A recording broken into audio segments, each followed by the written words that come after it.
We're standing on one of the serpentine avenues that surround the Bowling Green here at George Washington's Mount Vernon. Now, this landscape in Washington's time would have looked entirely different. His early landscape was based on geometric design, so squares, rectangles, straight lines. His gardens would have been squared in shape. There was a road that came straight up to the house across this now Bowling Green. Well, Washington, after the Revolutionary War, decided he needed to create a new landscape that reflected the man that he had become. Well, luckily for him, he had purchased a book called New Principles of Gardening, written by Batty Langley. And Langley was a leader of a new movement of landscape in England called the Naturalistic Movement. And on his title page, he says he's going to teach people to landscape in a more grand and rural manner than has ever been done before.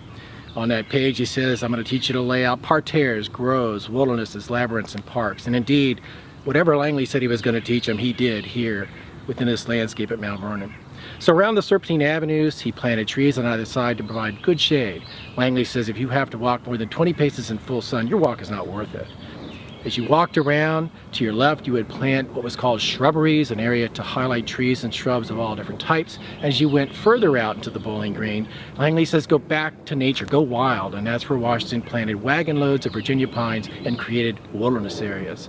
So this would have been a highlight of someone to stroll the gardens and grounds around these serpentine avenues and enjoy the beauty that Washington had created. The classic naturalistic feature that Washington added was the ha-ha wall.